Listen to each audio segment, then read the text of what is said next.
Let me pull everything up here. Oh, good. New live events. All right. Good deal.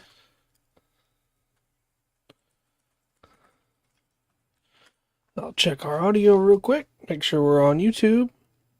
I see us on Restream. It should be. Should be. It's saying everything's connected. Connected well today. Connected quickly. I see us on Twitch. A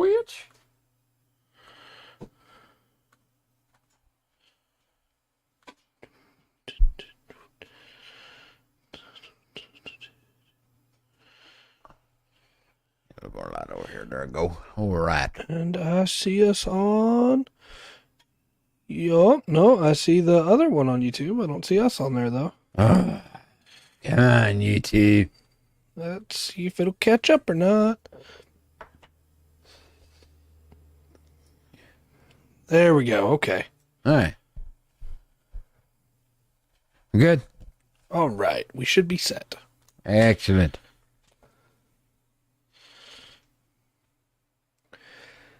Okay. Let me do all the normal stuff here. Yeah. Discord message. And then the tweet.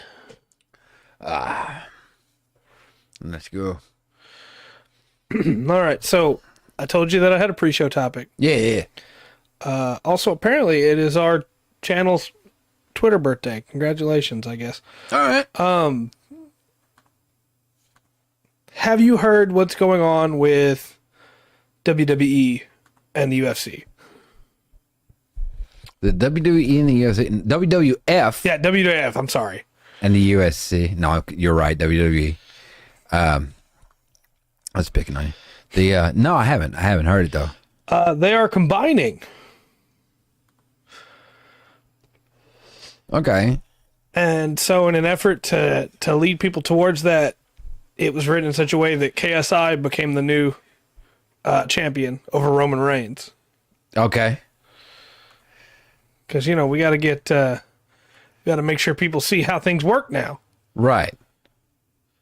And people are a little upset about it. I'm sure.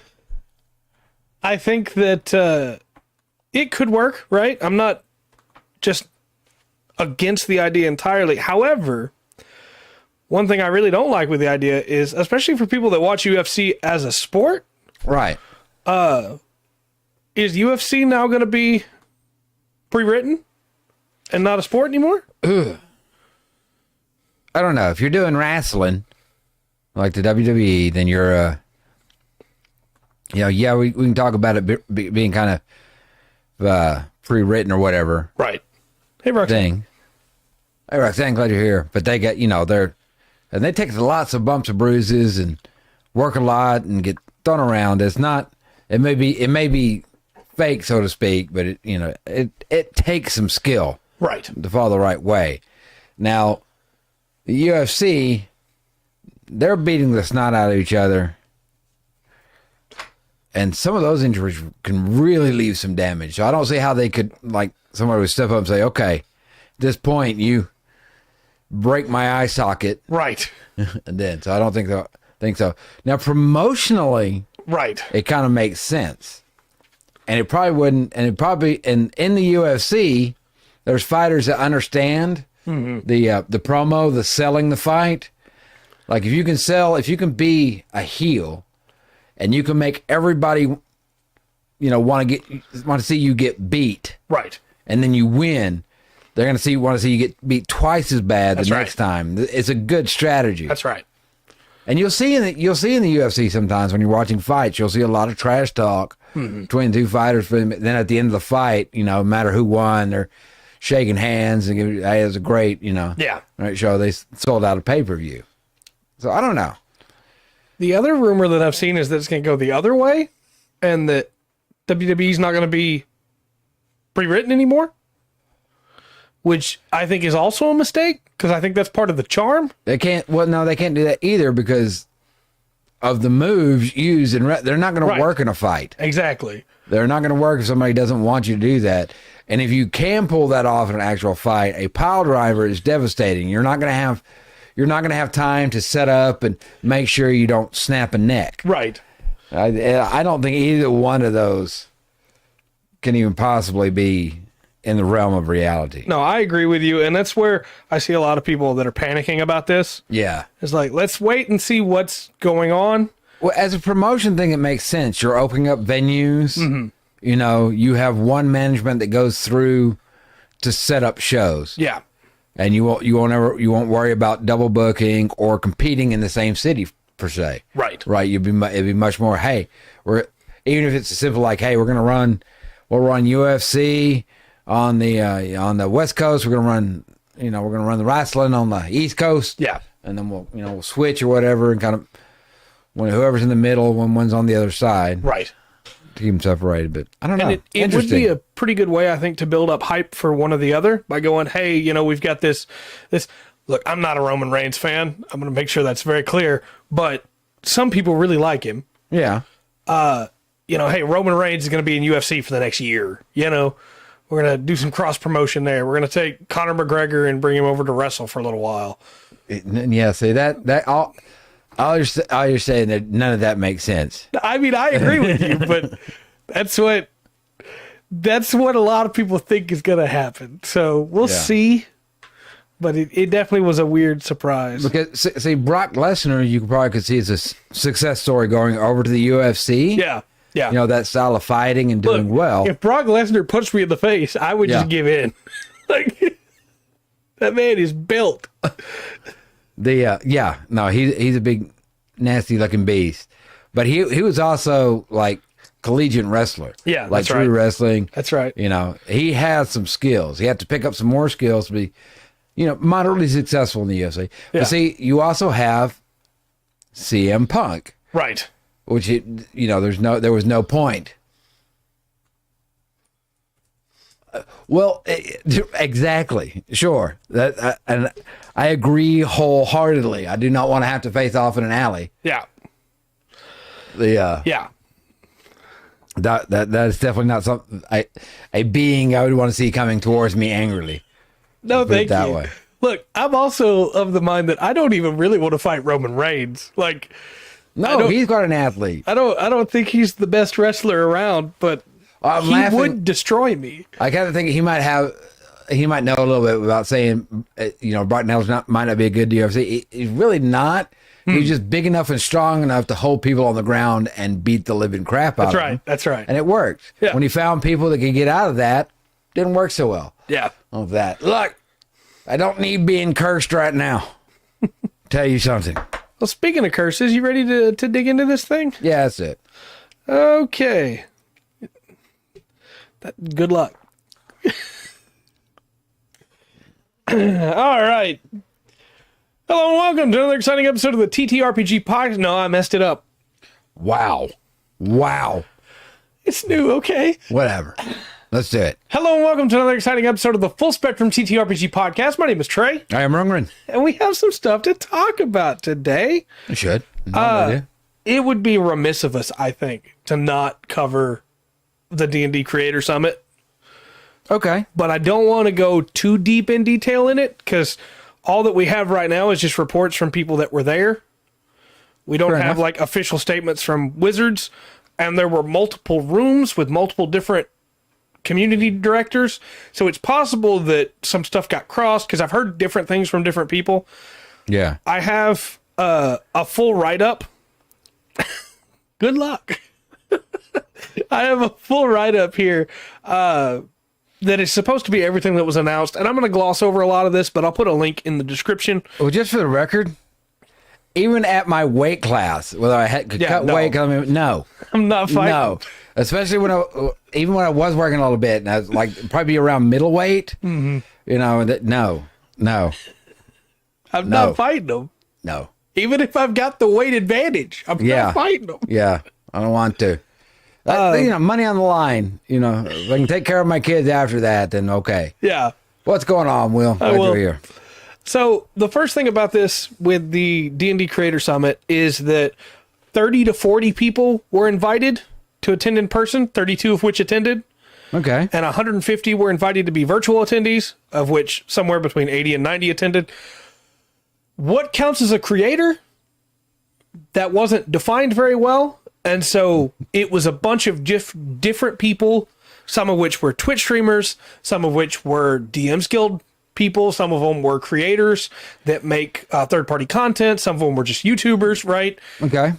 It was kind of not clear what the designation was, and so it's not like people got to go into rooms that made sense for their expertise. Okay. So it was kind of just people thrown in there, you know? They had multiple, and of course they called them sessions, because, you know, it's Wizards. They have to try and be cute about everything. I guess that's true, King. It's true. They don't. And so in the first session, they got into a couple, like, little highlights of stuff they want to do and took questions and things like that. That wasn't really as deep as the rest of the sessions are, so I'm kind of just going to gloss over that one. But the second session was about what's going to be happening with D&D Beyond. And as they said before, it's taking over their website. There's going to be stuff on D&D Beyond that's not in the new books that are coming. Okay. So if you already own it, you get to keep owning it, because we're going to get into that, because they're redoing 5th edition. Not 5.5, not 6. They're redoing 5th edition. And they want to make the site better and easier to use so that it makes more sense for people. And then tie it in, of course, to their virtual tabletop. But there's a couple of things that were asked in the Q&A part of it on this that just really surprised me. Okay. Of creators being like, hey, so is this going to include homebrew content like D&D Beyond already includes, where on DM's Guild people can sell their homebrew content? And Wizards' response was, that's a great question. We need to think about that. That was not on our radar. It's like, but homebrew's on your site and you're selling the stuff. What do you mean you never considered that? Yeah. But session 3 is where things really like come to a head on this, I guess is the way to put it. Because they talk about what's changing with the current setup. And that's that, again, 5th edition is happening again. They're going to be re-releasing books. And the goal is that you can play with the books you have right now along with somebody with a 2024 book. Okay. I don't think that's feasibly possible with what they're talking about changing in here. Yeah. Because I don't see how that would work. So, for instance, in the new book, there's going to be, let me get the full list up here.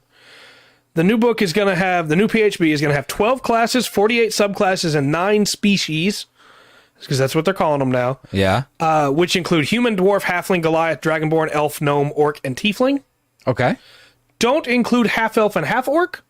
That's weird. You can still use them. They're still going to be on D&D Beyond. They're still going to be in the old 5th edition PHB, but they're not going to be in the new one, because Wizards wants to move away from having half races. Why? They just say they're not comfortable with the phrase half race or half something. You're not supposed to be comfortable. Okay, if you want to rephrase it, that's fine. You want to find a new name, like for that rate that has become a new species. And hey, Dark, and was be that, and I can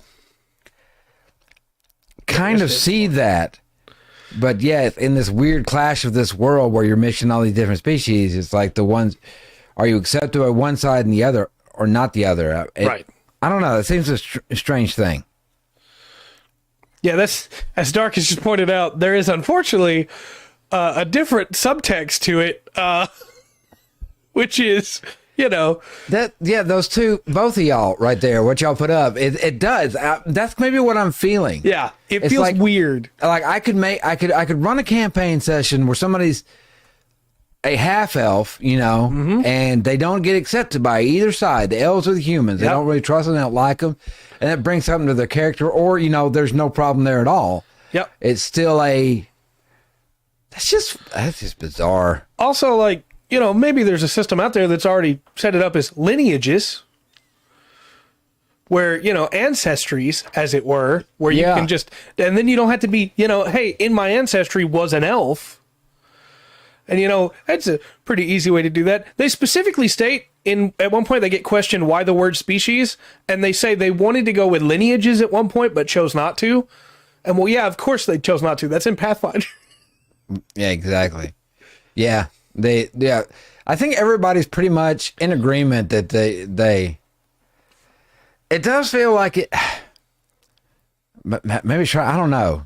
Like getting rid of. We don't like to. I understand you. Maybe that is a discomforting term for you. Yeah. But this half elf, as you're calling him.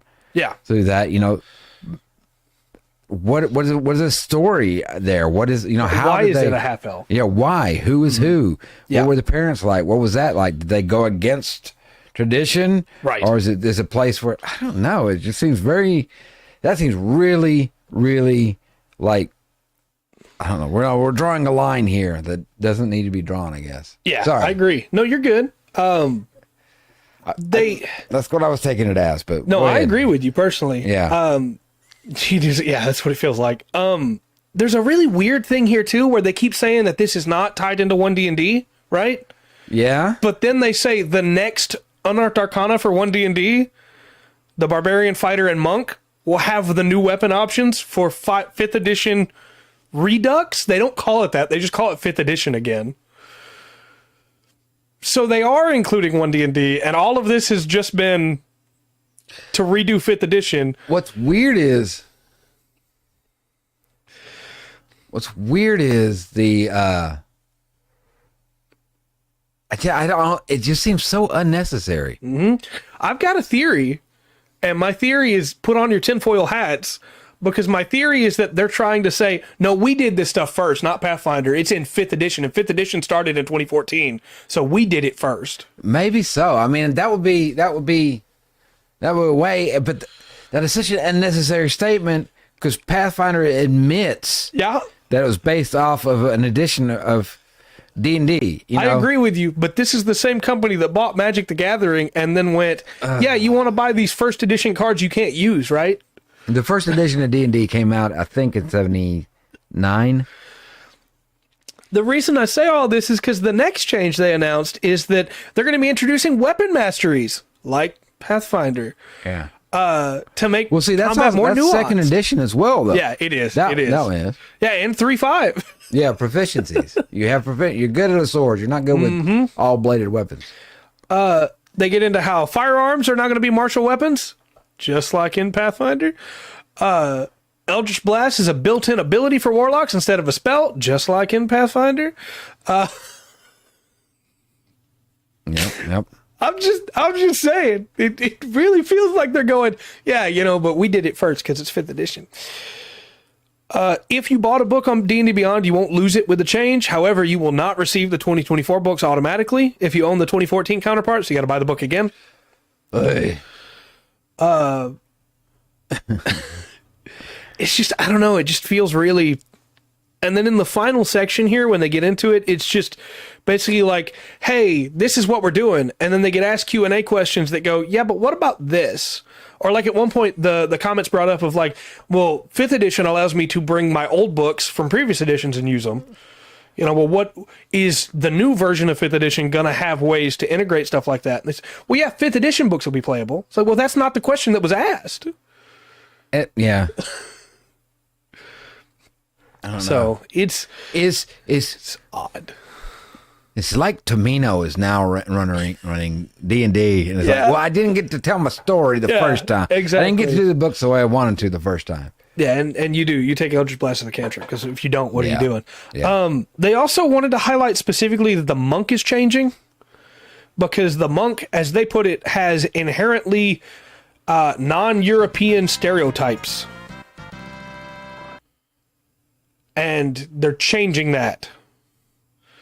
So right now they claim all the classes in the PHB are European representing and the monk is Asian representing.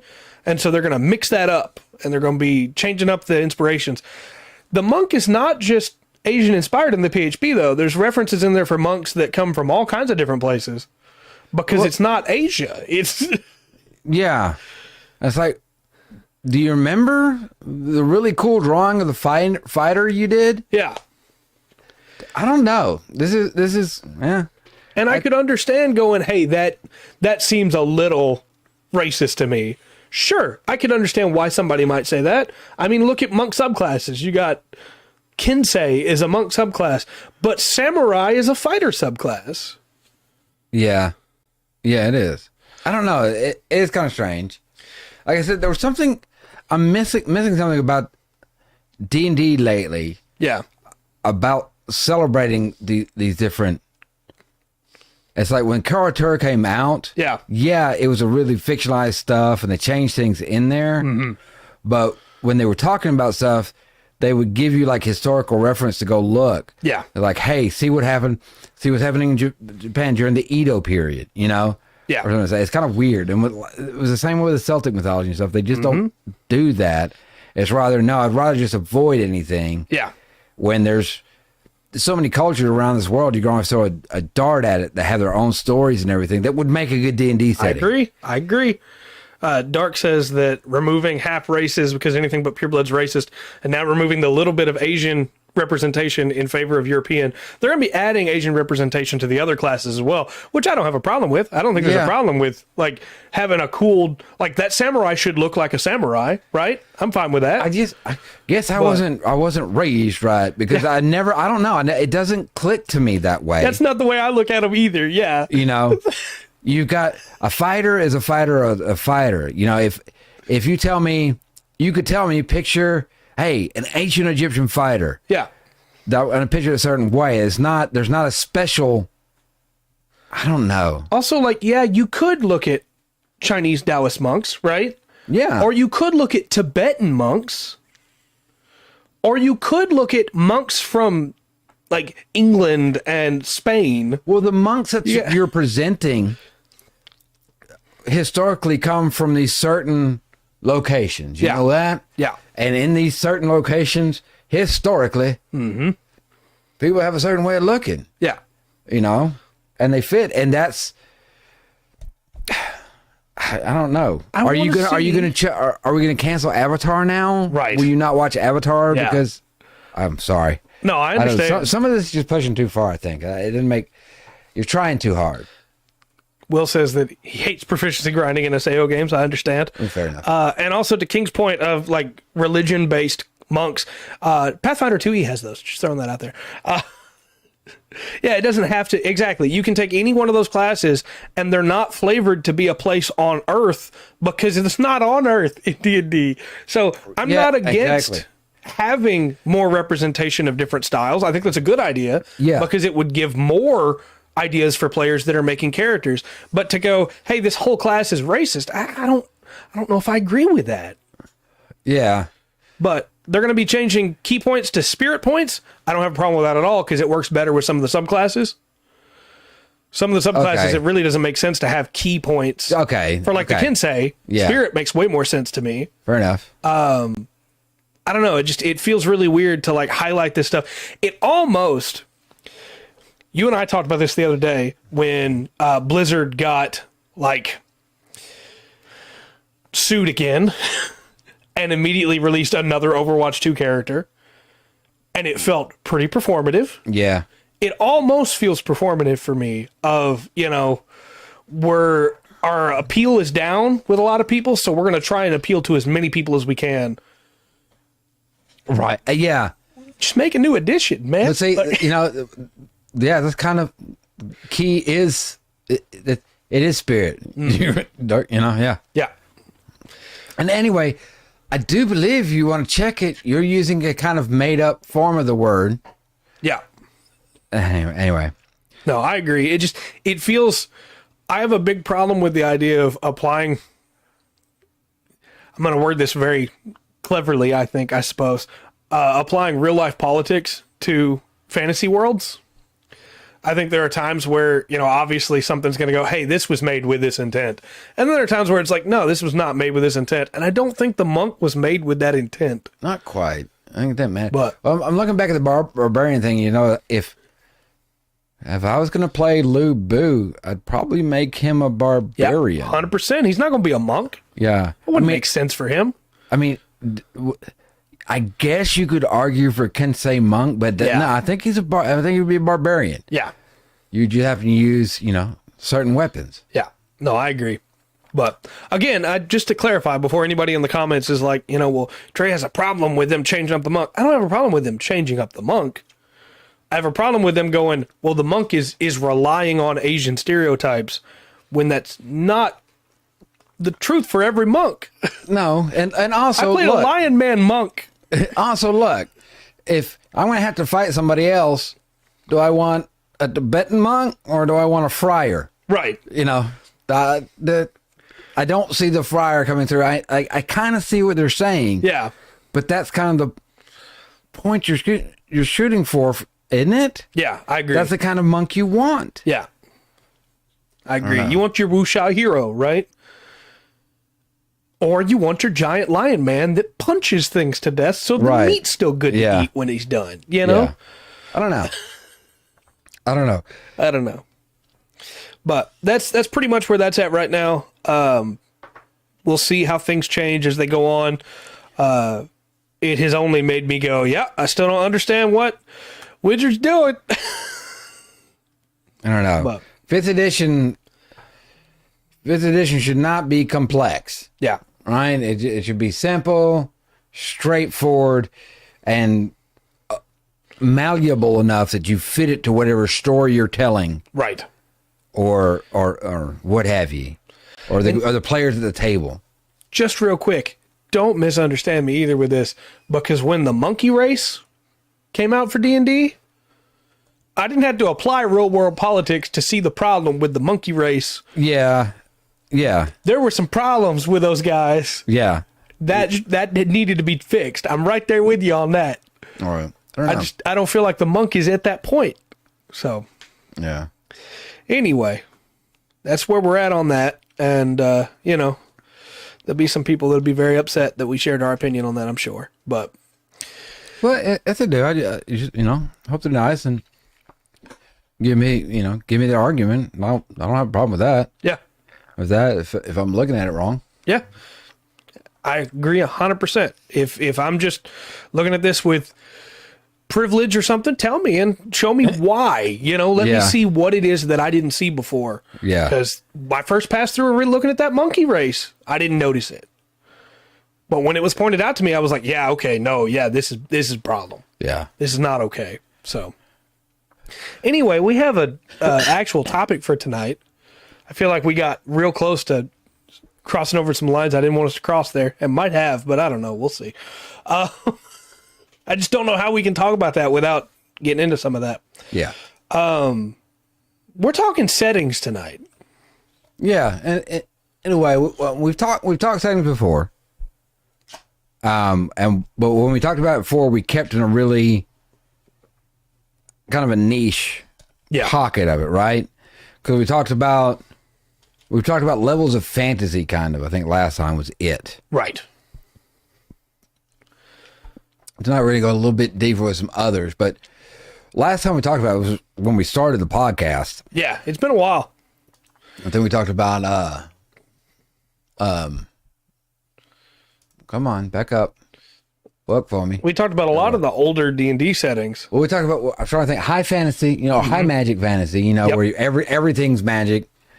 Everything's magic everywhere. And in different settings, you can do that. Or a historical fantasy, you know, where you pick a time, you know, maybe during the 100-Year War, maybe the Sendoku Jidai, you know, maybe when Muromasa's marching, you know, you have a historical period that you pick in, and you pick and you play in with that. But we didn't go over some of the others. Now we were looking at a few different systems, and we kind of thought, hey, this could run this and anything. But we're kind of looking at some more different systems. Did we talk about space? I don't think we did really. Not really. No, we gave a passing mention to Spelljammer, and that was pretty much it. Okay. So like I don't know. I think some of the trying to think of some settings. I got movies coming to my head right now. Yeah. Like you could do like an Aliens setting. Right. And I'm sure some of these have been put over. I'm sure there's been movies. And so I know there's a Lord of the Rings. Yeah. TTRPG. The One Ring. The One Ring. Yes, that's what it is. Not that. There's Savage Worlds for a space setting as well, which is you go to these planets and they're covered in dinosaurs and things from ancient past and try and deal with those. Rifts, of course, has space travel in it. Yeah. There's a lot you can do there. A big one is Warhammer 40K. If you play that one, there's a lot of space travel in that. All right. You're going to be traveling through there a lot, and a lot of that is warp travel too. So you got to roll your warp die, I believe is what it's called in that system, to not die from the warp. Okay. As you're exposed to it, as long as your Geller field's up, you get a lot of bonuses. But if the Geller field goes down, which sometimes it does, because that's powered by a person. And then of course there's Starfinder for Pathfinder. Oh yeah, yes. I always forget about that one. I do too. Starfinder, that's right. I found a couple. I thought that for like space, but I found a couple like kind of real niche ones. Of course, we've been doing so much gun station. I want to find one with mechs, right? And there's not a one that's specifically for Gundam. Right, unfortunately. No, I did manage to find one that somebody had put together. They had they're utilizing Fantasy Flight Games Genesis system. Okay. They did a conversion to incorporate the mobile suits. And it says to allow players to take part in the 1 year war or create their own federation versus Xeon conflicts as they desire. Nice. And it's got quite a bit to it. I don't have enough, I can't tell you how it runs. Right. Or anything, but they've kind of got that built up. But that led, of course, like internet searches do, to some others. So I'm going to read some off for you. And I don't know if we talked about any of these. And I don't know if you've heard of any of these. I haven't heard of them. No, I know this one we've talked about before. The first one that came up was Lancer. Right. This is kind of because fantasy was easily done. There's so many systems and you can move, right? Whatever fantasy you want to do. Mm-hmm. And then, like, I was started thinking about, like, Westerns. And I was like, I don't know that there is a Western one, but I can do a Western campaign depending on when you want it, what time period we're doing. As a railroad invented it. Cam's turning off? Cam's turning off. Hold on. We're having a little bit of fun with OBS where it's not wanting to continue gaining the screen capture. Yes. So we'll keep it like this, see how it does. And watch it. See, this way I can see if it goes off again. But Lancer, now you brought this up to me. Yes. Thanks for the heads up, by the way, Dark. Yeah, appreciate it. Appreciate that. So it's published by Massive Press. It's first edition of Mud and Lasers sci-fi RPG. Distant future. Oh, you're good, King. That's all right. That's all right. There's supercomputers on Mars. There's a whole lot of stuff going on. Yeah, but I want this system so bad. But this is that is a setup system. 'Cause I was trying to figure out how to put Gundam in space, what system I would use, and I realized that most other settings I can find some way I could run it. Yeah, I don't. The only one for Gundam, for running a Gundam TTRPG, the only one I could think of was, or the one that came to mind for easiest to convert over was Rifts. Yeah. And that's because of the damage they have it set up. You've already got MDC, SDC for, where the damage has been done to a vehicle or things like that. One, Rifts has the Macross expansion in there where you could use directly those rules and just convert them, right? Or it has the Robotech one for Veritex and stuff like that. I believe Rifts does anyway. Let me double check that info. Okay. I'll jump on this. We talked about Lancer. There was another one. And, yes. Yeah, we watched F91. Mm-hmm. Sure did. Next one, have you heard of Armor Astir Advent? That's a new one for me. Okay. Apparently there's a Powered by the Apocalypse role-playing system. Okay. And this kind of takes the mech idea and it goes fantasy. All right. Right. So you'd have like a... yes, you definitely have to watch it. I'm working on it. And then I go fast as the chronological order lets me. Right. And you're not a DM in this one, by the way. You're a master of ceremonies. Oh, nice. I know that. But you can be a channeler, Arcanist, Imposter, or Witch. Captain, Artificer, Diplomat. So they've got a lot of stuff. They seem to lean into the role playing, but like I said, it's fantasy. So you have a mech, but it's like a huge suit of armor, I guess. Yeah. See that? Also, to clarify real quick, Macross 2 has a book for Palladium for riffs. Okay, there you go. I would use that. There it is. Macross 2. Okay. I had a second edition of that. Found another one. Yeah. Called Harder They Fall. Okay. Have you heard of that one? I've not. That's a new one. Okay. I'll keep asking that because we looked up so many. Yeah. Just not very long ago. Yeah, I'm not sure what they mean by embodiments, but that was one of the classes they gave. Underneath the helmet, you're not actually Shar. That's what it is. Now, this one's described more as better suited for like Pacific Rim type stories. Okay. Like because they have kaiju. Yeah, that Right. is very sus. They have kaiju and stuff to go up against, as well as other mechs. Right. Now, there is a homebrew Pacific Rim RPG Okay. that was made by somebody. All right. It's a little weird, though, because it requires you to pick a second player at the table, and the two of you both pilot the Jaeger together, Oh yeah, well, I which guess makes you would have sense, to, you yeah. know. But it's kind of cool. It's pretty low rules. It's rules light. So I feel like you probably got to do most of the work on your own, whereas I feel like that is actually like a full system Okay. that you're talking about. Yeah. An Among Us class. Among Us class, definitely. So I found a few more. Now these ones were given for TTRPGs for mecha anime fans. Okay. So if they've got like something they're pulling from, I'll let you know. All right. All right. But there's one called Mech Techs. I want to go into this one a little bit more Okay. because this is different. Now this one takes $10 to buy. Okay. Okay. And you don't play a mech warrior, you play a mechanic. Oh. So Mech Techs is a game about playing the unsung heroes of a mech squadron, repairing the mighty mechanized war machines of ace pilots amidst the backdrop of great and terrible conflict. Okay. You will play the Mech Techs working tirelessly against the odds to refit, refuel, and repair your squad's mechs. That's funny. They misspelled it as mess. Your squad's meh. Nice. Before the next mission. And it uses a card. And I was like, if I'm doing it that way, then I can really use any system to run a gun in one. Like, y'all don't need to fighting a gun or That's anything. right. You're just mechanics. Yeah. You're just mechanics. I'll do that. Can I be Astronaut? Oh, wait, no, I don't want to be Astronaut. Okay. Every girl he falls for. Oh, yeah, you got a point there. Ugh. I told you about that one already.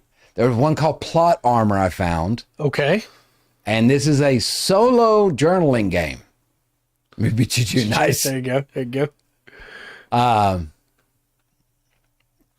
It's a 32 Plot Armor walks you through a 32 episode session or season Okay. of anime, and you journal and keep up with it that way. So you get prompts and stuff. Yeah. We're going to get him there, Doc. We're going to get him there. This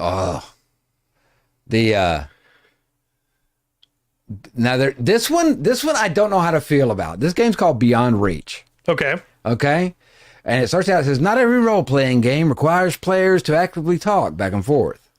Beyond Reach is a play-by-post game about falling in love with someone unattainable to you. I haven't heard those words in forever. Play by post. Yeah. So two players take turns writing blog posts, letters, or chat messages to explore the relationship between a war machine and their pilot. Okay. However, to reflect the distance between the two parties, the players in Beyond Reach do not show each other their messages. Instead, they interact in short sentences describing their emotional reaction to whatever they just wrote. The game can end with one or the other dying, resulting in the letters remaining secret forever. That just seems kind of weird to me. I don't know if I can put my finger on it. Yeah, that's interesting. Yeah. Now, I noticed there was a kind of a pattern I found here. There's these interesting mech games that people are doing, because all these are just found around the internet. Right. How they try to, none of them in the classic, like TTRPG fashion. It doesn't seem like, I got another one for you. Okay. Dust to Midnight. You are a squad of mega pilots, the only ones left on your side of a long-standing war you're about to lose. Ooh. You actually follow the losing pilots as they either grow disillusioned with the war effort or double down on their loyalty to the faction crew or mech. And it's kind of dedicated to the tragedy of mecha anime. Okay. Yeah. So it was kind of a little bit to that. Charge the Light Brigade. Yeah. Okay. Yeah. Yeah. That was such a. Anyway, that's a whole other story. Yep. Trey, why'd you bring that up? Can't help thrown off. Like nobody knows how to give orders. Okay. So I got another one for you. Okay. This one's called Maharlika. Maharlika. Okay. Yeah. Some of these things kind of like settle. Now I'm going to talk about BattleTech in a minute. Right. A couple that I knew that I thought would be good. For sure, Dark. For sure. Yeah, right.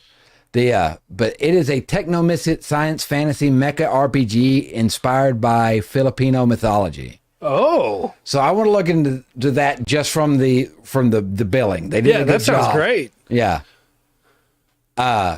But you are a spirit warrior pilot of mechanized weapons, or mecha, MEKA. Okay, so that's done by in style.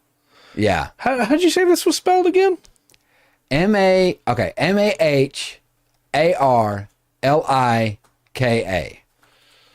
Who's that? I'll pull some images here. We're supposed to have like it's supposed to battle. They compare it to a little bit like BattleTech and Lancer. Yeah. In here. Oh heck yeah. Yeah. Now this one feels good. The name of it lets me think it should be good, right? Yeah. Because it's Mobile Frame Zero. Ooh. That sounds like they know what they're talking about. That's a name. That sounds like a name. It started as a tactical war game. Okay. Using Lego mecha models. Nice. To simulate mecha battles. It took the original idea, and adapted into a cooperative and compelling GM-less storytelling game. Okay. Players take turn initiating mini games with their fellow players to tell the story of rival pilots doing battles, making alliances, falling in love. With that. Fight with your friends, ally with your rivals, fall in love with your enemies is their thing. I'm interested.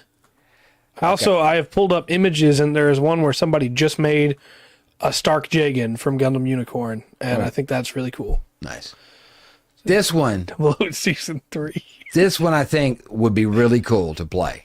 Okay. Okay. Got just a few more here, but I got stuck on with these mecha looking for a Gundam TTRPG. Yeah. But this one's called Last Shooting. Okay. Okay. Yeah. Reference is right there. Some games follow the arc of an entire war from battle to battle. Other games, like Last Shooting, follow a single climactic showdown. This two-player game pits two rival mech pilots against one another in their final fated battle. Ooh. First, players walk through 3 scenes together to build up information about the pilots and set the stakes for the battle. Next, an anti-system allows players to put their resources on the line. Finally, the pilots clash and someone's losing. So you go through this thing, you're going to build up like a story between the two mechs over 3 different scenes, and then you have the final fight. That seems really cool. So all you're worried about is a climactic battle. That seems really cool. It's only $5 on DriveThruRPG too. Yeah, cool. Nice. I think that one sounds pretty cool. From the description on here, it says it takes about 2 to 3 hours to do a full session. A full game, sorry. Okay. It seems pretty cool. I like the setup of that. You're sitting around and you're talking, and you're like, yeah, you killed my father. You set up the whole thing. Right. Prepare to die. That's cool. I found something different because I thought you might find this interesting too. Okay. There was one called Iron Edda Accelerated. Now, this is not from a far-flung future, Okay. but it's in the ancient past of Norse mythology. So you have Vikings, frost giants, and gods.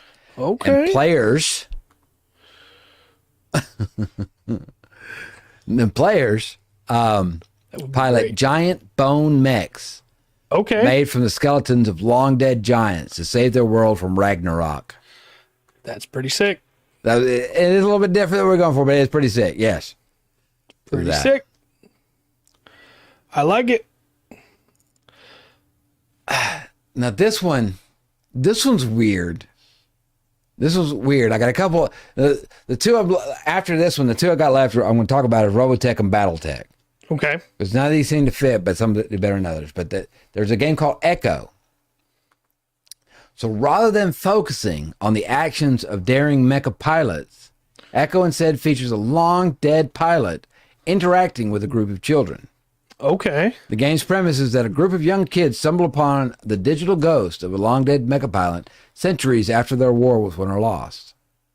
The children players take turns showing the pilot their world while the pilot reflects on how the war has changed this place since the last time he saw it. The game ends when the children finally find the ruined remains of the pilot's mech. That's cool. At which point the ghost powers fails and he or she is finally laid to rest. They are finally laid to rest. That's nifty. Yeah, that was out of left field. Yeah. For me. I was like, okay, I guess that does count as a mech TTRPG, Yeah. but that's pretty cool. That one's $3 on Rollover Play Dead itch.io. Echo is $3 on. Okay. That's an interesting. That's cool. Yeah. But you give hints and stuff to where is this long fallen mech? Yeah, I like that idea a lot. That could be a really fun thing to run. Yeah, I think so. And I think there was a few in there. There was a few in there. I was like, yeah, okay. But there was a couple I'd really like to try. Echo sounds very interesting. Yeah. And I think I would like to try that. I like the mech techs of just being you're a mechanic. Yeah. And that seems like that could be really cool as well. Well, I checked into that one a little more, and they're like, okay, like a thing of gameplay is like you explain how the battle's going outside, and that they've got a time limit and there's gonna be dangerous stuff, and then they use the stuff. They've got to decide what to fix, right? What to maybe just patch. What are you going to prioritize? Yeah, what are you going to patch? What will bring your mech pilot back? Yeah, and then I thought both those sound it's nifty. Really rather interesting ways of looking. And the final shot one. Yeah, last shooting seems really cool. That seems like a good way to set up a simple game for just a couple players. Yeah. This time I get to be Amuro. Fine. Well, do we want to go straight into yours and round out mechs, or do we want to cover? I got a couple of offshoots that aren't mechs, but are still like different cool settings that you normally don't get with like a D&D or a Pathfinder. Okay, I'll hit these two then, and we'll keep them all together. Okay. And go over that because I had to shout out Robotech. Yeah, for sure. The Macross saga, because I'm pretty sure you could pull off your Gundam game with these rules. Yeah. Rather easily. It's all there. I think you take out the aliens and change up a couple of factions. Yeah. You can do that, but it's set up. I think the story for that, because you can make your character, you can play your character, and you also get to play your mech, which is what you're looking for, right? Yeah, for sure. With that, so Robotech Micro it's pretty close to there. It's not a Gundam. Yeah, and you would have to mess around a little bit with the Veritex and Robotech can all transform. Yeah, and that's something that not every Gundam can do. So you'd have to play around with that a little bit. Yeah, so it comes close. You could Gundam that. A lot of stuff, like I said, you take the aliens out. You'd have to mess around with a couple of the designs of the models to make them better. But I think you're getting close there. Yeah, and I did pull up. Now I've held books in my hands of Robotech Macross. Yeah. I never played. Now I did actually play BattleTech. And BattleTech is pretty much, mentioned ours like 40K. You're moving across slowly. Mm-hmm. You might be in an Atlas, the big heavy mech, moving across. Right. But it does feel more 40K, much more 40K than like tabletop role playing. Yeah, you get your miniatures that you're bringing, and yeah. So we've got a couple in there. I did a search. We're looking for settings, and I got down a rabbit hole of mech games. Hey, there's nothing wrong with that. I think everybody here can agree that's a good rabbit hole to fall in. So we bring up bring them up, see what they do, see how they work. Well, I gathered a couple weird ones. Okay. That were just kind of like far out settings you're not going to easily get with like a D&D 5th edition or Pathfinder 2e. Cool. And the first one is Fallout. Oh, okay. And there is an official Fallout TTRPG. I have watched a little bit of it on Twitch. Not a lot of people that run it. The big barrier to entry is that the core rulebook is 400 pages, which is fine. I mean, that's a good, dense rulebook. Yeah. It's also $51. Yeah. So that's a pretty big barrier to entry. And that's not including, like, if you want the maps and everything like that, you're looking at around $80 on top of that. And so it's got way too big a barrier for entry compared to a bunch of the other stuff we just talked about. Yeah. And I feel I wouldn't need I like Fallout, but I wouldn't need a Fallout thing. I would use another system for that. Yeah. Right? And maybe 5e or Pathfinder and throw one stat in, figure out how to throw a stat in there for radiation. Right. Doing that. That's interesting. Another one that we highlighted a little bit when we last talked about settings, but we didn't really dig into, is the World of Darkness setting. Okay. Because that gives you access to all kinds of 76. Do not mention 76, Will. That gives you access to all kinds of different settings. Like, you've got the rules then for werewolves. You've got the rules then for vampires.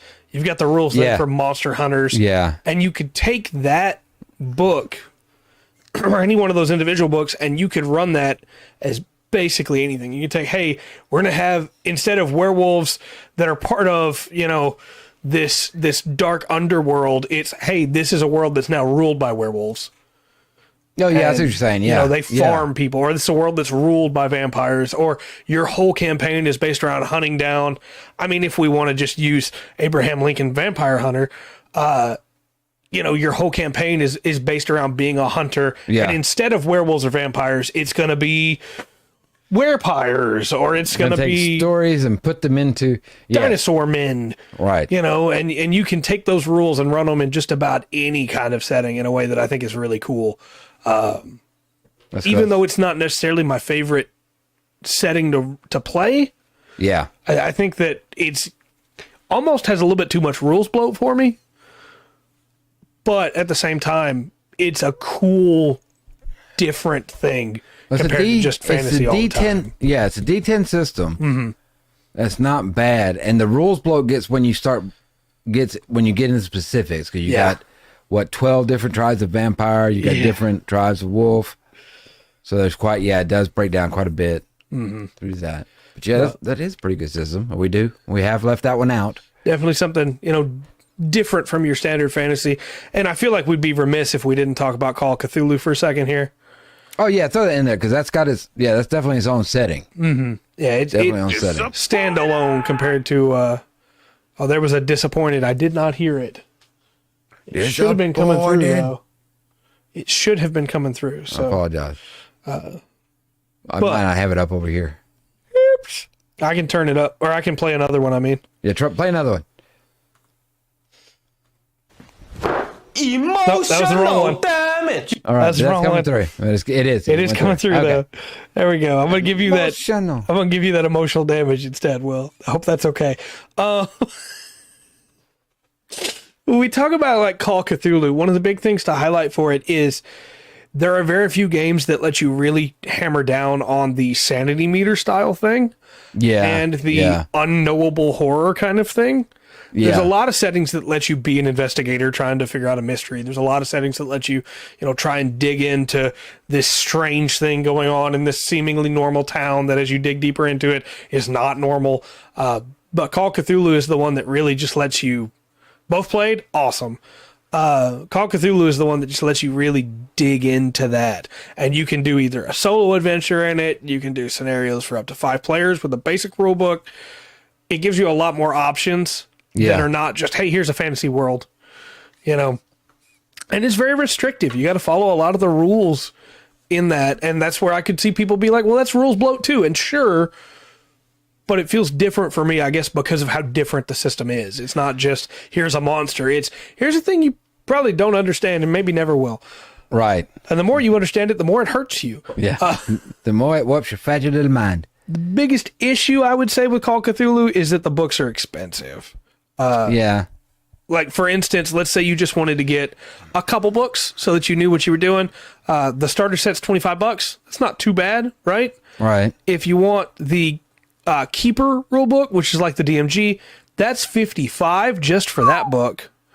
All right. And then if you wanted to say, hey, I'm going to get the PDF for this adventure, A Time to Harvest, that gives the Shub-Niggurath's children, the mother of 1,000 blind goats.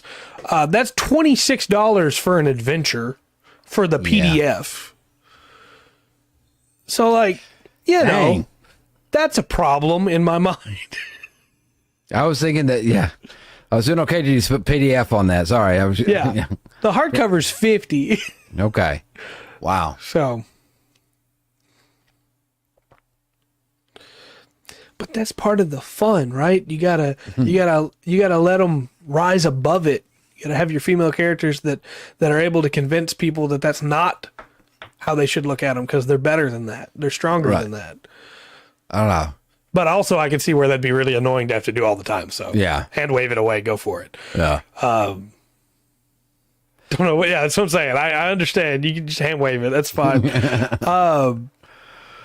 Like I said, I think there's a couple big issues with it, but it is definitely very different in a way that I think is really cool and I wish was way more accessible because I've been considering getting into Call of Cthulhu. Yeah. I'm not buying all these books. Fair enough. Well, a lot of it, yeah. Well, that's why we used to have bookstores. Yep. Good bookstores. You can go look. Yeah. There's a whole section on these games. You can pick up all World of Darkness. You can pick up D&D. You can pick up Shadowrun. Mm-hmm. Pick up GURPS. Yep. All kinds. I do have another space one to bring up. Nice. Okay. Which I had it on my list for earlier for space and forgot to bring it up. That's on me. The Expanse is a very different kind of space RPG. You've mentioned this before, but you didn't go very far into it. Right. It is much more realistic in the way that a lot of the science works. So you have to deal with gravity. You have to buckle up in your seat or you're going to take damage when the ship is moving because it's moving way faster than you can handle. It also has like a really cool feature called the churn, which is a ticking counter that measures the crew's progress through a story. Okay. And it lets the DM know when they should throw in a wrench to twist things and make things harder, which I find is really cool, especially because the churn is what in that Expanse world is called when you're doing a high-speed turn and you're in your seat, you feel the churn as it tugs at you. And there's a lot of things that are very unique to just it as a system. Yeah. It unfortunately also has the problem of being expensive. Yeah. The quick start PDF is free, which is great. Rulebook's $50. The PDF of the rulebook is $27 still. Dang. So it's, and that's before you get into any of the other books, including the one that's very important to be able to run it, I think, which is the Ships of the Expanse book. Probably help, yeah. Yeah, that's $40 for the physical, $20 for the PDF. And that, again, like, I understand companies that make these games have to make money. I get that. Yeah. But that's a pretty big barrier of entry for if I want to play your game. Man, you keep going through this with the prices of them, and some of them are like Meg takes is $10, but that you got all that. I'm thinking, golly, D&D was in such a good spot for such a long time. Yep. And I'm not just trying to be the Pathfinder guy over here. Start calling me the Pathfinder missionary because Archives and Ethos is free. Yeah, and it's all there. Yeah, but you mentioned Lord of the Rings earlier with the One Ring. And so I wanted to highlight that as well. Even among fantasy RPGs, it's got some unique stuff that you're not going to get in any other systems. The big one being the Hope Dread system. Yeah. That is special to that world. And there's not really good rules in 5th edition or Pathfinder to represent that. No. And 5th edition has something you can use. It doesn't. 5th edition aggravating. In the DMG, 5th edition, there's some optional rules in the back that give you like a fear stat, roll against fear, and sanity. They offer an honor. I was trying to think of that one. Honor is the other one, depending on the setting. But it doesn't give anything in depth on that. It's just kind of like that. You can use this, and this is how it works. Yeah. It also isn't super cheap, unfortunately. There's a bunch of stuff you can download for free, which is great. Always. But let me put this into dollars and not rubles. The starter set is $47. If you want the bundle that gives you the core rules, the starter set, and the Ruins of the Lost Realm book, that's $100. So again, kind of expensive to dip your toe into if it's a system that you're like, hey, this is really cool. Yeah. And especially with the ones you were highlighting earlier that were all really reasonable priced for the most part. Yeah. I'm not saying these are unreasonable because I'm sure the art is expensive, but you need to offer something that people can play for free to be able to see if they want to. I close it out, but I bet if I pull up the Robotech and Battletech stuff's going to be expensive. Yeah, I'm sure. Especially since some of those might have been made before PDFs were a thing. Yeah. And the books might be the only way to get into them now. But I also wanted to highlight Vysen. We talked about this a little bit at the time. Okay. But Vysen is a very unique fantasy setting where even though there's a lot of fantasy settings and you could take the stuff from Vysen and port it to other ones, but Vysen just natively has a very different look on it because it is horror fantasy. And it's horror fantasy using the Fae as horrifying creatures. Both 5th edition and Pathfinder 2e have the Fae as a monstrous system you can bring in. There are monsters from the Fae and they have these different effects. But Vysen has it built into, hey, these terrifying creatures have these different effects they affect on not just you, but the world itself. Yeah. Because this is a land where myths are real, Forests are going to be viewed differently in that land, and there's rules for that as compared to just, I'm going to tell you people look at forests different in here. Everything's different. I just think that's cool. That does sound cool. It would be a different way to twist it. Mm-hmm. I think sometimes, like I've ran some good sessions. I've run some stinkers, but I run some good sessions and everything, and I kind of... You get in a rut, like sometimes with D&D, I might get in a setting rut, so to speak, right? Yeah. And some games are built to be played in a rut. Yeah. Shadowrun's is very specific about the setting that you're playing in. Yeah. But I forget about some of these other places and styles and stuff and things you can add to kind of twist and change what's what the setting is. I would be remiss to not bring up Mouse Guard and Mouse Ritter.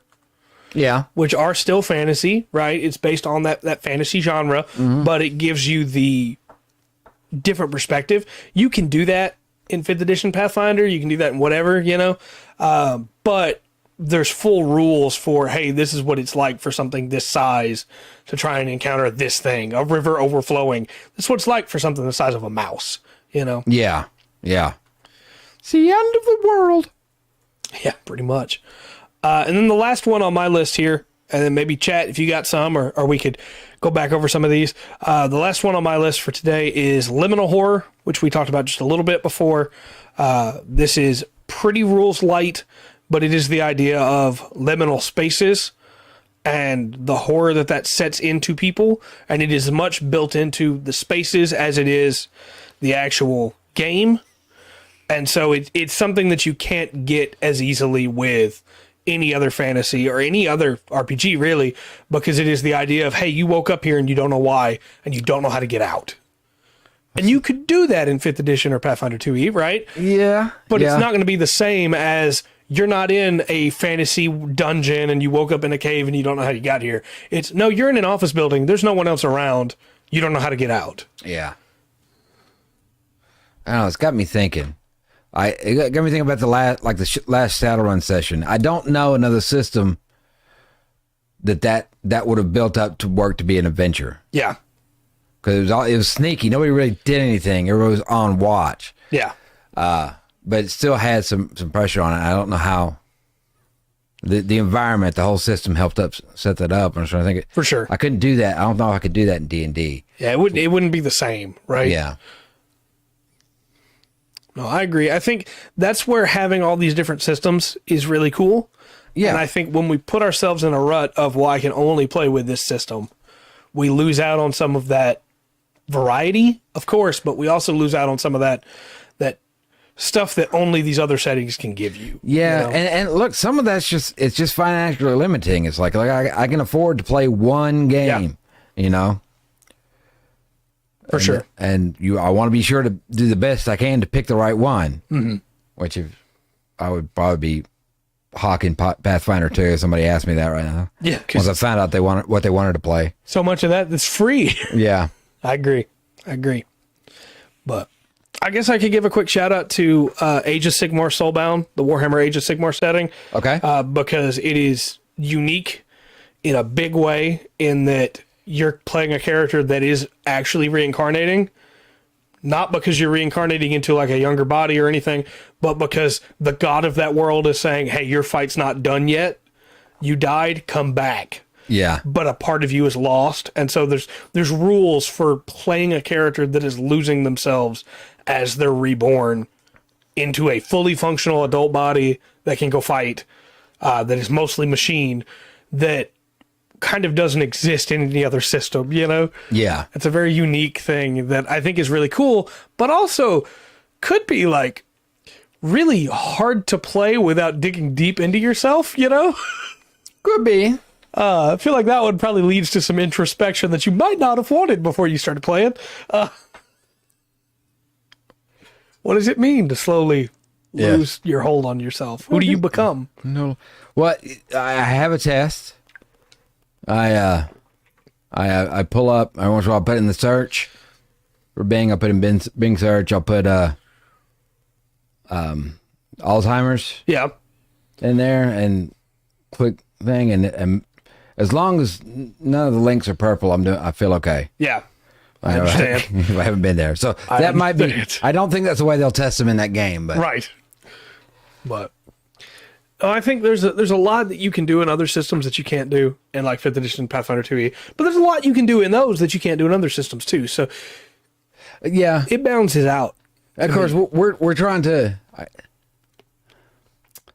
Like, if I was gonna do, I think I could use a system like Pathfinder.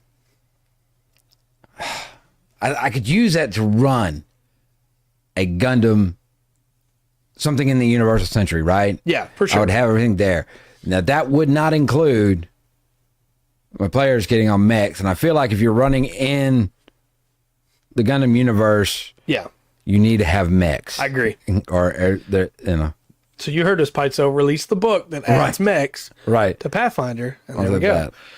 So I think I could still maybe do it. I think you'd mess with Gundam suits are going to have so much better stats than any player is going to have, right? Right. Except, maybe, I don't know, intelligence, wisdom, charisma. Now, I haven't looked into the rules for them, but I know Starfinder has mechs. Yeah.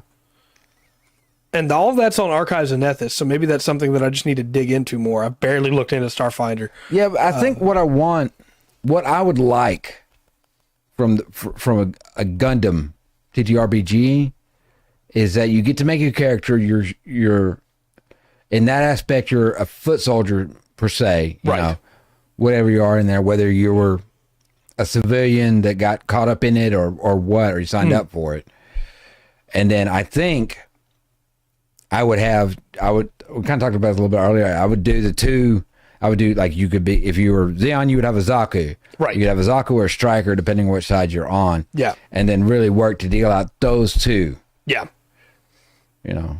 No, I agree. And as I'm looking at it right now with Starfinder, you do get to make your own mech too, which is cool, but doesn't really go into the theme of like Gundam. Because even though Camille made the Zeta, that's not how it normally happens. Well, he designed the Zeta, right? Yeah. Somebody else actually built it. But normally the Gundam pilot gets given whatever Gundam they find.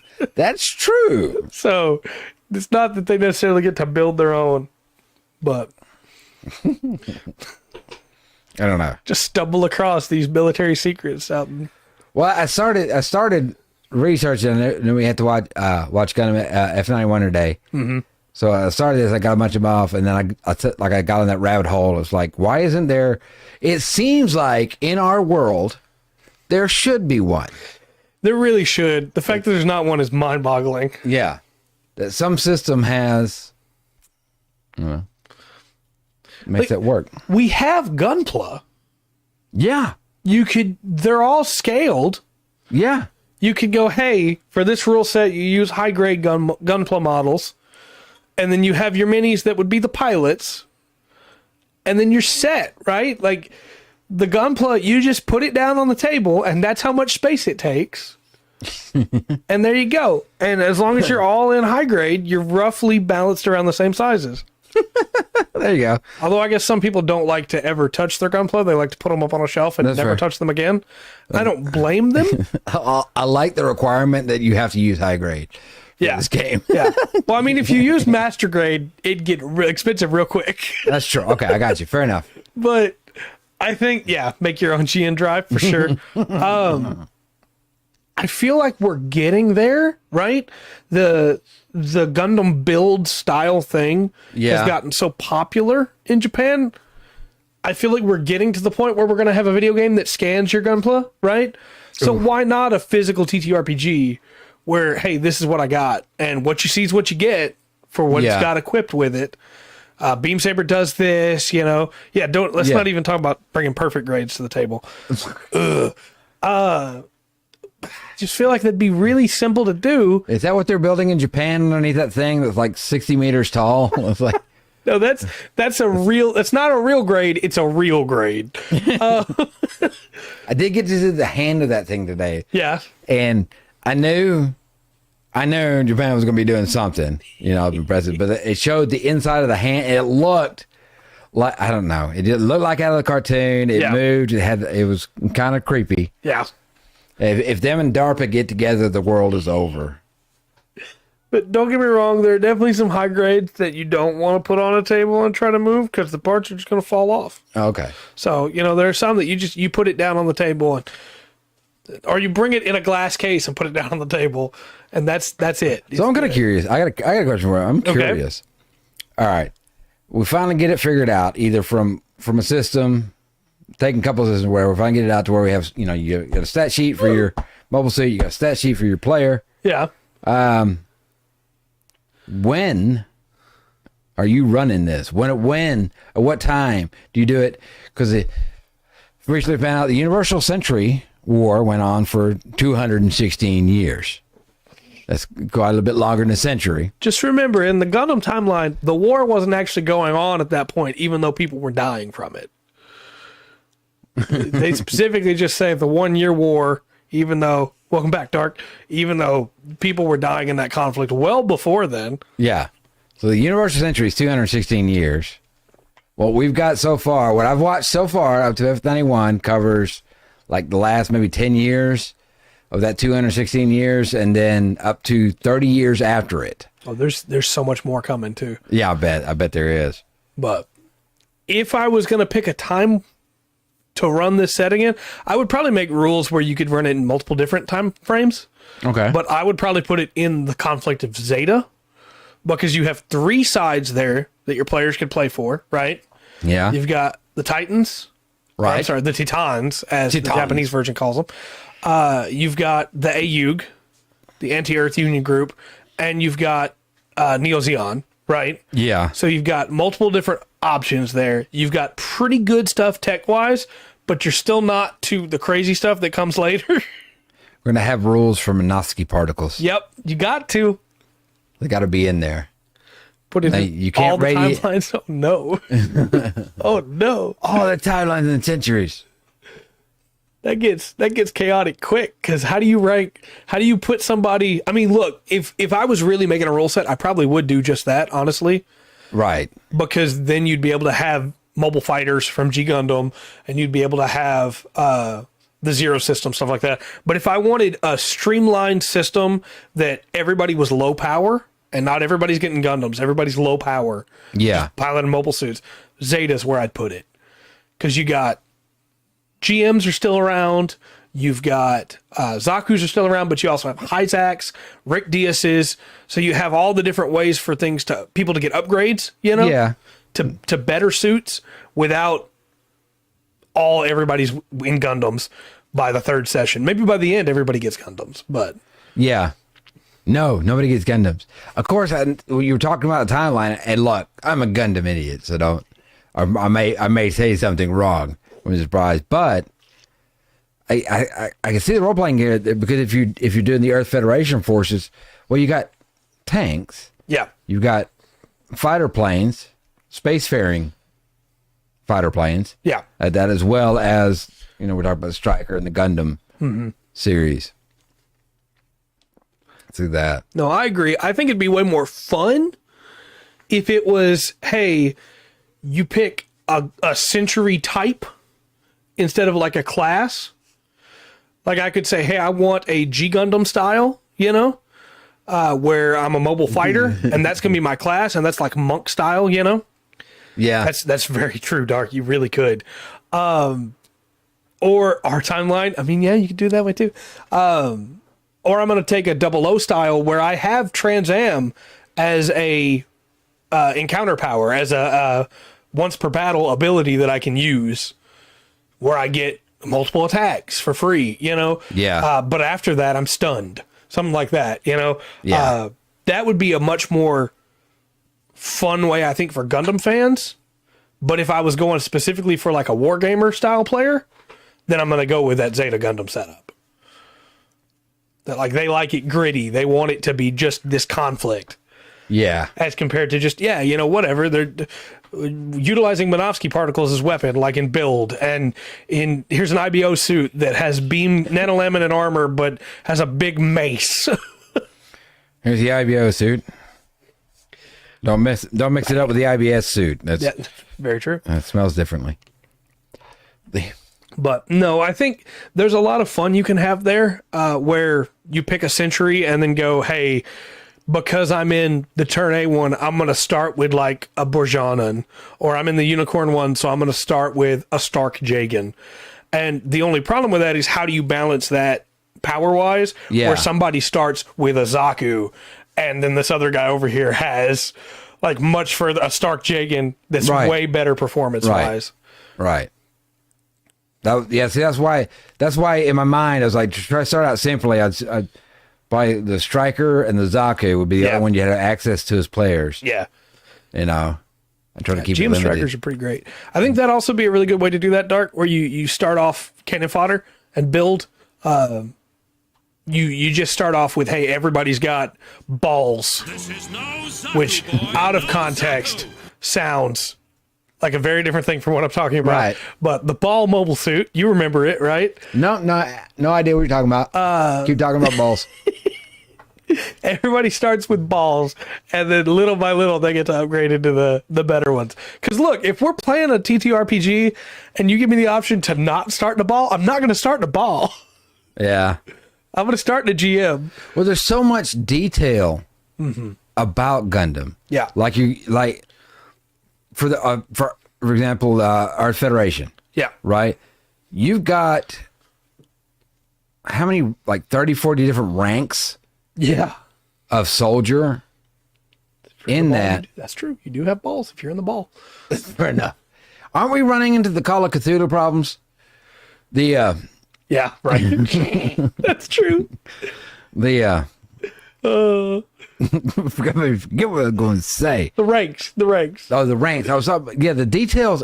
There's so many details in Gundam right now. You know that there's not without stripping it down. There's not a system I can move over for it. Yeah.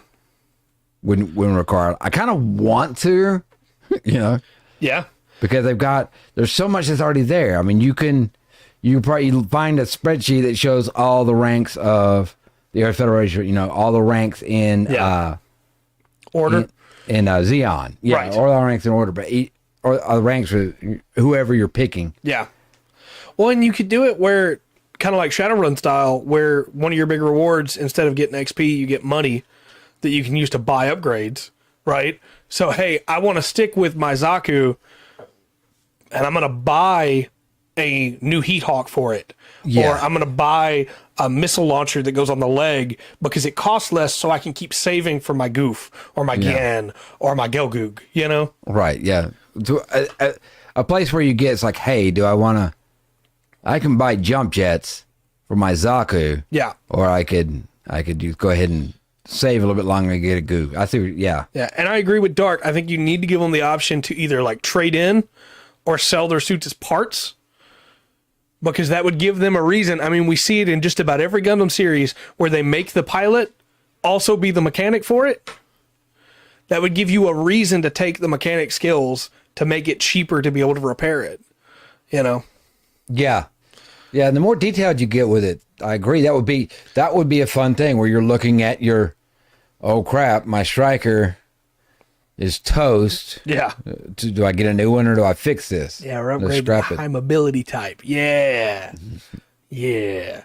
Hey, maybe aquatic upgrades will be really cheap because they're never needed. But the one time you need them, Yeah. you didn't buy it. Hey, guess what? You can't go in the water. You will drown. Thing. The Earth Federation, they've got a whole aquatic Branch? section. Yeah, branch. Yeah.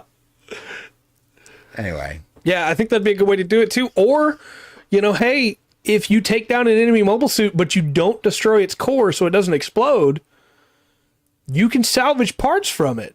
Yeah. The Zaku head Zeta was a thing. Yeah. So that would be really cool to be like, hey, look, my Heat Hawk was damaged in that fight. I'm going to use a GM beam saber because I destroyed his hand. I cut his hand off. And so the beam saber was still on the ground and wasn't destroyed. So I'm going to use a GM beam saber for a little while because I don't want to replace my Heat Hawk right now. Yeah. I don't know. That'd be cool. It would be. I think there would be cool stories you could tell. Mm-hmm. And like I said, I'm very, very far behind when it comes to Gundam. I get made fun of it for being so far behind, but I'm catching up. And even with just what I've got, even as terrible as some of that was, as great some of that was, pulling out of that for an idea for sessions and stories and stuff in that world would be great. Yeah, I agree. And I definitely agree, Dark. You should, depending on where you hit them or how hard you hit them, you should be able to attack without destroying them, because it happens many times. Yeah, most of the time people just don't care. And yeah, New Gundam Breaker. Well, there was a system in BattleTech that I liked, and it won't. BattleTech won't work for Gundam, right? Because it was limits. But one of the things that works is when you attack it. Let's say you shoot at one, you're going to roll to see where you hit. Yeah, and, you might hit a leg, you might hit an arm, you may take off the head, it may hit in the core. I just had an idea. I'm sorry. Okay. You could also spec more into new type or stay an old type.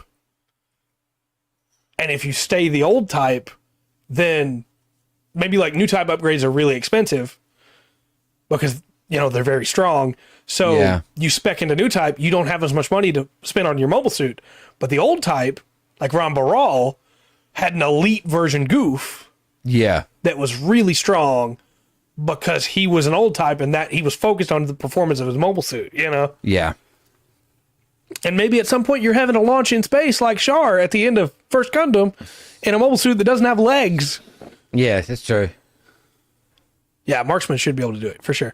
Yeah, unless you're the Freedom, then you can just not destroy any mobile suit. You just do whatever you want. All I know from watching chat, try to keep up with this and everything, is it's got to have funnel spam. It's got to have Trans Am. You got to be able to do both. Yeah.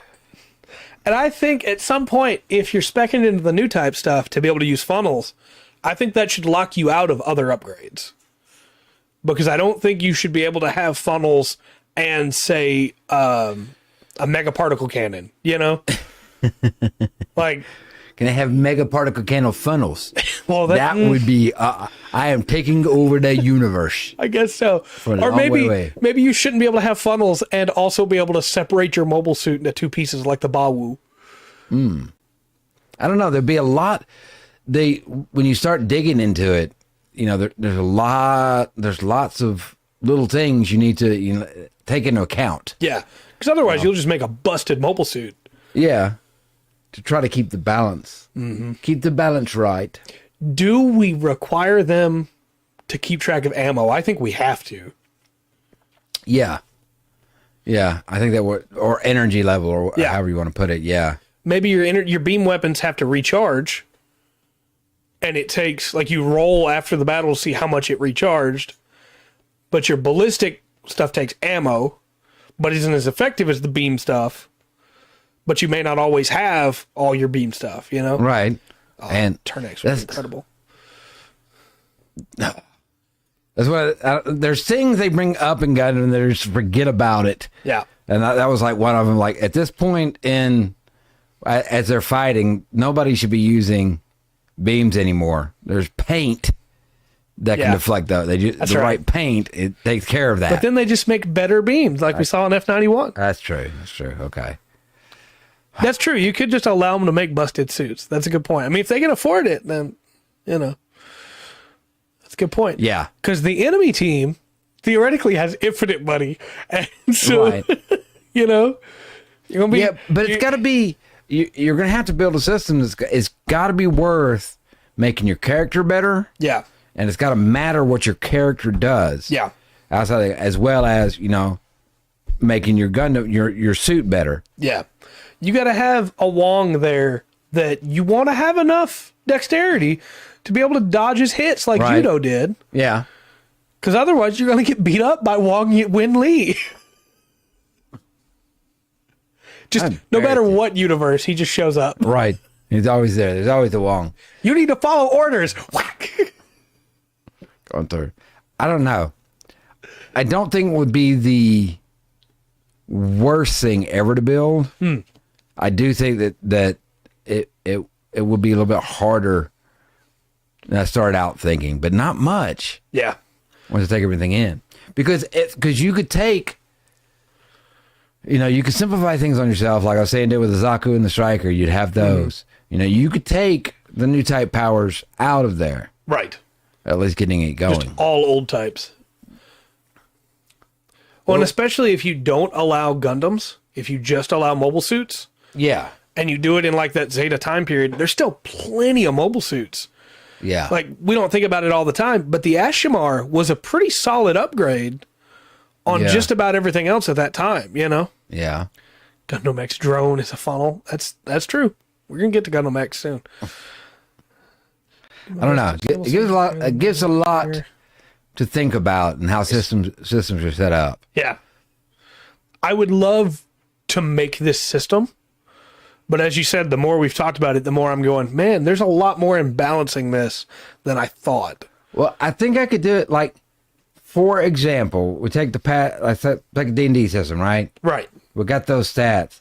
And we could use that sheet to make a Gundam, but the numbers on there are going to be stupid. Right. Like I said, except for intelligence. The strength is going to be at least 30. Right. We find giant stats on that. So you have to have some system make the numbers make sense. Right.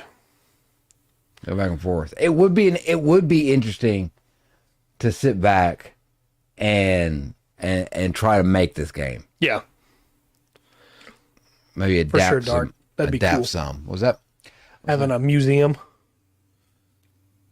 That'd be cool. Yes. Yeah, and if they have a game, I don't see what they put.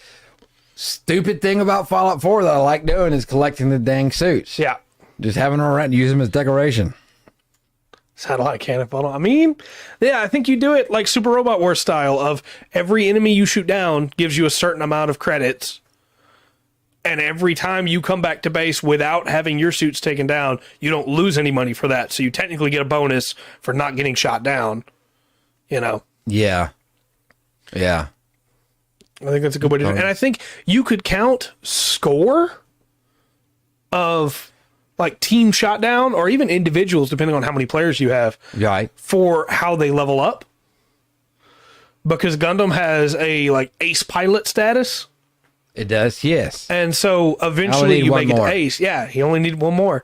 You make it to ace pilot, and then you get access to different things. Like when Char was considered a true ace, that's when he went from just, well, I've got a Zaku, to now the Zagak is open to me. The Gelgoog is open to me, you know?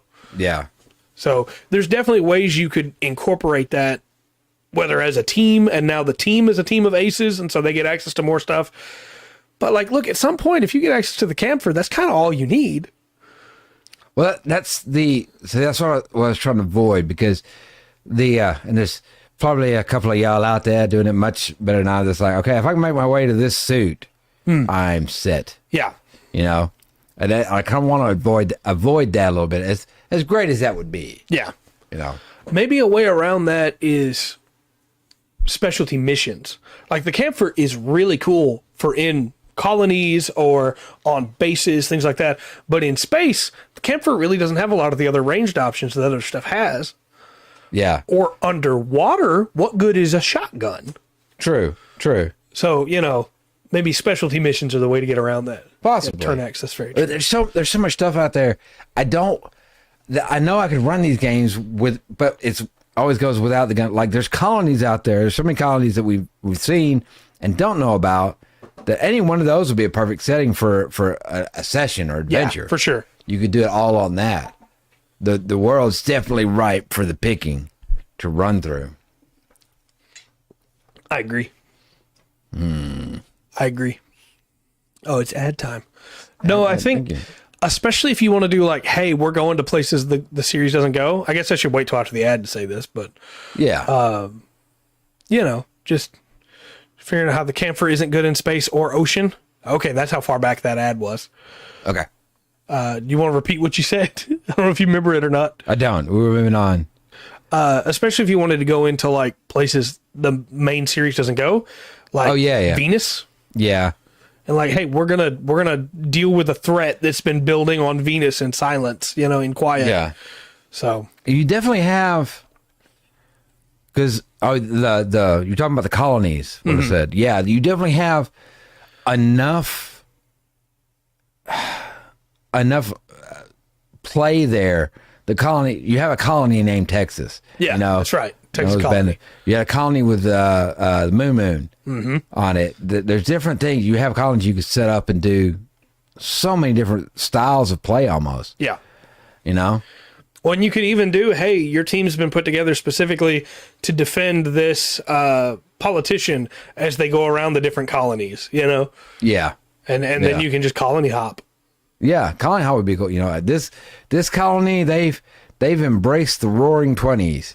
You know, from it's almost set up like San Francisco, even. You know. Yeah, and for sure, Dark. I think that's the good way to get around that. You know, once I get to this suit, I don't need anything else.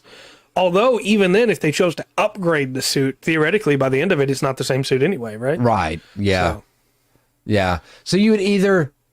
I want a little bit of balance in there where either you can get different specialized suits, or you can maybe get just a couple, yeah, and have them be able to do multiple things. yeah. But it should be a game. That's all I'm saying. Should be a game out there. It's not, and that's not my fault. Well, real quick, before we get into like outro and stuff, I just want to specify, because it's been bouncing around the back of my head, I don't think the sexism in Call of Cthulhu is a good thing. I just want to make sure that's known, because the jokes were made a minute ago. Yeah. I was never saying that I think it's a good thing. I was saying it's fun when you can put ideas like that in their place. Yeah. and, show them the truth. But that doesn't make it a good thing, just to clarify. Yeah. And you put things like that in their place, just like women, huh, Trey? Is that No, is that that's not. No, God, you are horrible. no, women are great, and they deserve more than they're given in this world. A lot of people, unfortunately, aren't treated the way they should be. That sentence could also get interpreted in different ways. So let's just move on. What are you doing? Man, I'm struggling tonight. I keep wording things really poor. What was that? I think the power just flashed. It might have, but we're still on. Yeah. Okay. I guess we should probably wrap up then, huh? Might be a sign. All right. Yeah. God is warning you that you've said too much. That's Trey. right. That's right. I need to shut my mouth. Word things better. Tomorrow we're gonna be working on the Leo. Nice. So it's a pretty rough storm outside right now. Yeah. Working on the Leo, and I'm really excited for that build. Dark has warned me. It's probably that's a good point. She's probably watching this right now. It is not going to be a very long build, Dark says, so we'll probably have something else ready for if we finish it early, or if we don't finish it too early, if we finish it just a little bit after an hour or something, we might go ahead and just call it early, because I don't like building things in parts, right? So that if somebody wants to just watch the stream of this one suit, they don't have to go between like multiple different streams trying to find it. It'll always be the ones that are marked for it. Well, if you're doing what is it, high grade or master grade, it's going to take more than one for sure. Right. If you're doing the other two. If I was doing a real grade, we'd be there for a month, probably doing them an hour and a half at a time, 2 hours. But no, I'm excited for that. And then tornado formed it. Oh boy. Yeah. Well, be safe, please. Yeah. Wait. We need you to help us finish the system, Dark. Right. We're working out to where we're actually going to build a system, try to sell it. So we need some It's input. probably going to happen at some point, because we're going to get more and more frustrated that it's not real. But and then next Monday we'll be back with MO Mondays. Next Tuesday we'll be back with a regular Tuesday podcast. Then we'll vote Tuesday night for whatever you're going to play Wednesday. Yeah, whatever that'll be. Really seemed to like this last Wednesday stream. I did too, honestly. That game's nuts. And then next Thursday we're going to talk about something. Yeah, I'm gonna dive into this a little bit more. I might take a look at a couple of systems and actually give you a game. Okay. You're just like, this will work for it, I believe. That sounds good, Dark. Real quick, I just wanted to say this, and I'll say it again tomorrow. I have ordered a new cable for my XLR box, and that should cut out all of the clipping that happens with the mic. It's getting worse, which tells me that cable's dying. Yeah. To the point where I recorded a First Impressions to I Want to Be the Guy remastered. Yeah. And I don't even know if I'm going to put it out or not. Okay. Because the first 30 minutes are rough. So not good. Ordered a new cable. It should be in Saturday. So, we'll see how that goes. But you have anything else you want to say, sir? No, just thanks everybody for watching and your input and talking and listening. It took thousands of years, millions of people to create you. There's never been anything like you, and there never will be again. And the fact you're willing to spend time with us is pretty awesome. So I appreciate it. I really do.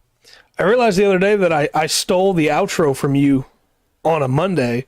Do you want to do the outro tonight to make up for it? No, it's too late now. Okay. I don't want to. Until next time, I've been Trey. I've been hungry. And this has been the Full Spectrum TTRPG podcast. Remember to always enjoy the full spectrum that TTRPGs have to offer. No, buddy.